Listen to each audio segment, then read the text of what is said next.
Hey everybody, this is the EternallyPrussian's Warframe, here today with my new and spanking shiny new colored Trinity. This is going to be no Toho character in general, but if you want to do as Captain Murasa, if you simply must insist on it. But otherwise I'm here today to review the Stealth Pack. Now, under the suggestion of Cosmic Neko, who said I should be reviewing stealth items, I figured that would be a really good idea about now. Now, I have a heavy unit approaching, so that's going to make things a little more difficult for me. Now, that's the problem with stealth in this game, is when you have heavy units. They will create a ton of noise and they can be really hard to take down. Now, unlike any of my weapon reviews where I go for no leveling, I think that being over-leveled with stealth weapons is an excellent idea. It's going, and also, always always catalyze your stealth weapons, because the more slots available, the easier you can kill, the more quickly, the less likely you are to be detected. So this is going to be the Frisbee, as I call it, which is actually the Glaive, the Kunai, and the Paris, which is a bow and arrow. So, without ado, let's get started. This is going to be in no particular order, as you don't do according to what weapon you see first. You do it to what weapon fits best. Now, I could go on a huge talk about stealth mechanics, but honestly, you're going to learn quite a few things just from watching me here. Alright, there's your first one. Heavy units will always be a problem. So will open areas like this. Crouching is recommended, but not always necessary.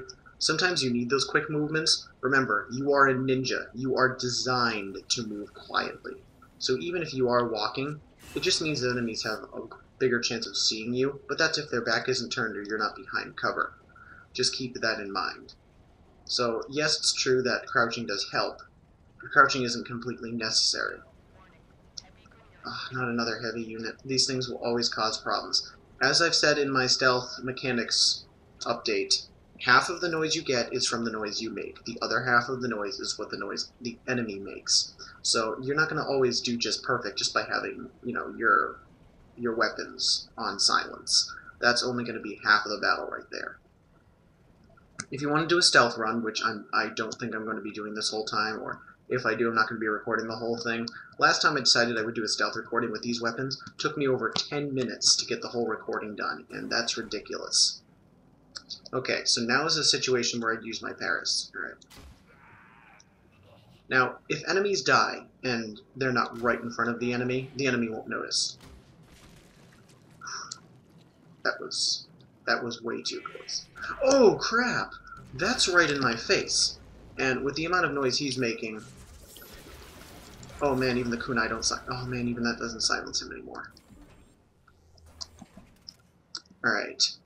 Now, the thing about noise that the enemy makes, even if it's at a distance, if another enemy hears it, they have a chance to immediately rush to... Oh dear, I'm sorry, I had to concentrate there for a second. They have a chance to immediately rush to the panel to activate them and let them know, yes, you are here. So if they hear it, there's a chance they will do it, which is why you want to be careful or kill anything that's going there as quickly as possible. But remember, you can only make so much noise before they want to let the rest of the ship know. Just be careful of that. And you don't even have to know an enemy is there for them to activate it. That's the weird part. Though it's not really strange, it's more of a sad fact, because I think they should have given us a little more for all the work we put in. Not only that, but with how easy it is to get detected, don't you think there should be a bonus for not being detected during the mission? Alright, he saw me. That's not good. You want to use everything... If you're running a stealth mission, you want to use everything that is available to you to prevent detection. And that means doing whatever it takes. If it means standing in front of the console to hold people off, because this is actually an effective tactic as long as they don't stun you, that means you have to do that, and you have to camp in front of that console. The music is usually a good indicator, so if you're hearing a lot of music, that means you're going to get detected soon. But, aside from the stealth mechanics, which I promised I wouldn't go into, but oh well, free stealth lessons for all of you. This is the stealth review series. I'm done with the whole trying to be stealthy. I'm just going to literally just run in there and just do it. Anyway, enough of that and the frame rate drops. The stealth reviews, this is the stealth pack. As I said, the Kunai, the Paris, and the Frisbee. So, what does each do? Oh, you'll have to excuse me a second. I'm sorry everybody, I'm back. I had to go take care of something very quickly. Dorm life and all. Ooh, look at that. That's one of the first features of the Paris. Aside from being armor pierced, it also does a pierce through chance. The pierce through chance isn't very big, but when it is, it'll knock them down straight in a line, and so there's a spare fragment of armor for you if you ever need it.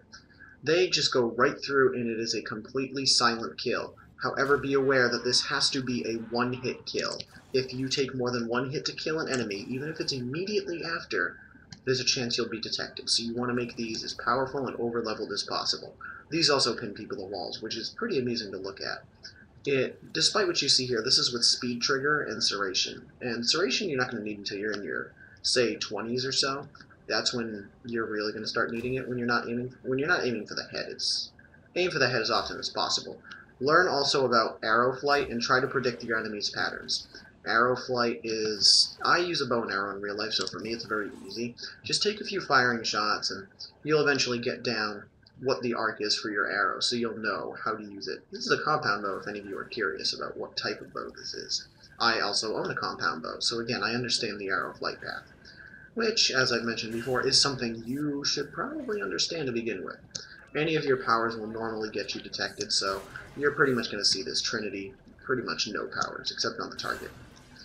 Oof, that could have been a close one. Using the codec scanner is a common cheat, so I'm just going to show you what that looks like. So what you do is you want to find out where people are, you zoom in, and if somebody is nearby, let's see if we can get somebody close enough for this. It's not 100% reliable, just be aware of that. Yeah, see, didn't show that off. So to all of you claiming this is the perfect cheat, no, it's not. And it can get you detected, but a quick takedown shows that that was not a good idea. So even though the codex may seem like it's a permanent cheat, it's pretty much only for enemies that are aware you're there, or unless you're in an area like this, but you saw earlier that that wasn't such a good idea, and I think they made the codex that way on purpose, so people would think it's a cheat, but in the end realize it's not going to do you any more favors. So, that aside, the Paris is a really, really, really good weapon. I use it. I can use it on pretty much any Warframe I want, and it deals a ton of damage. Plus, it's silent, and even when silence doesn't matter, it still deals a ton of damage on the spot. So, if enemies aren't facing you and you really want to slip by something, it's a good idea to have around. I mean, this is actually the superior of all three bows and arrows. The Dread doesn't have much on this, and the Cyrnos, or whatever it is not the strongest bow. Oh, that was beautiful. 2 for 1. Oh, that's why I love using this. Okay, there's the target. He's gonna get me detected. That's the problem with these new capture missions, is before you could go in undetected, but with guns blazing everywhere, you don't really have a choice but to be detected. And you can't let the target escape, and that will ruin the mission. So not only is this capture mission broken, but stealth is damn near impossible, unless you have something that'll one-shot it, and I doubt what you have one-shotted will be able to keep you from being detected. So the Kunai, whoops, I should be talking about the Paris. The Paris is an absolutely wonderful weapon that receives the very, very easy 9 out of 10. I could push 10 out of 10 if I really wanted to, but no weapon is perfect. Excuse me. Even with all of the mods, it's not a perfect weapon, but goddamn if it ain't real close. Could I give it a 9.9 out of 10? I think that'd work very well, because I find almost nothing wrong with this weapon. In terms of bows, it's everything somebody who wields a bow could ask for. Even in real life, I find it to be, well, even compared to what a real-life bow is like, I find this to be a wonderful substitute in-game, which is why I like it so much, and I put it on my Excalibur. But again, you can put it on any class, as my Trinity shows here. Next weapon is the Kunai. Kind of funny how I'm saying I'm reviewing weapons, and I'm always using the wrong weapons when I'm reviewing them. But anyway, the Kunai is next. They are a pretty nice stealth weapon. I mean, they certainly don't nearly have the power of the Despair, whereas it's a lot better than the Hiko, but against the Despair, there's no contest. The Kunai receive a, just alright. I'd say it receives, in terms of all the stealth weapons here, they receive about a 6 or so out of 10. It's honestly just... It's an alright weapon. It does decent damage. It's not anything overtly spectacular, but it's better than just wandering in there with nothing. Because the Hiko are worse than it, but it doesn't match up to the 10 out of 10 Despair, certainly. I mean, Despair, you have a hard time finding things to beat it. It's that good. But this is about the Kunai, and the Kunai do not do pierce through damage. They do a very nice armor-pierced, just general damage. Is not a whole lot I can say about it. I'd like to really stretch the point like I did with the Paris, but it's alright. Nothing really too bad, nothing really too good. Not really much I could say about it other than that. So, last is the Frisbee, which is, well, the Glaive blade. Now, I have people who compare the Frisbee to the Kestrel. The Kestrel's a heavy boomerang that is... I actually wanted to do a comparison video, but once the new attack update came out, I'm going to have to wait on those. Just for a little bit. But people compare this to the Kestrel, and this is the superior version of the Kestrel. Basically, all the Kestrel has is the physics engine to it, which has, from what I understand, have been removed. And it had a little more damage on charge. But where the Frisbee really comes into play is not only the fact that it also does operate under the boomerang principle, which means if you throw it and it comes back, it can still kill enemies on the way back, which is really nice. But it carries something that it should have, the distance. I'm going to throw this. Oh, look at that. And now I'm going to try and nail the target. Almost 40 meters away, and it can still hit the target. How's that for a pretty damn good weapon? That means you can reach almost across an entire room with the Frisbee when you're trying to hide, and you can still nail a target. How's that for a pretty damn good weapon? I mean, who can argue with that?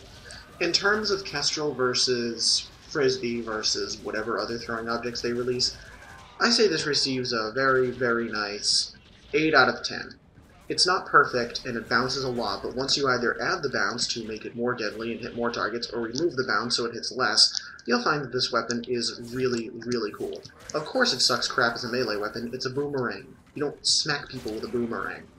So that's its only downfall, but that's to be expected as a downfall. Anyway, this is EternallyPrussian, done reviewing the stealth set. What is the total stealth set rating? I give it a 8 out of 10. It's a really nice set that has a few weapons which could certainly use improving. It's by means no 9 out of 10, but it really gets the job done if you know what you're doing.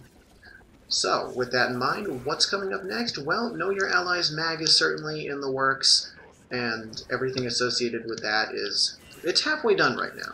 I'm still waiting on some of it, but I'm going to be doing that, and the promised weapons reviewing series now, which I talked about in my weapons reviewing basics. So with that in mind, let's cast a blessing and get out of here.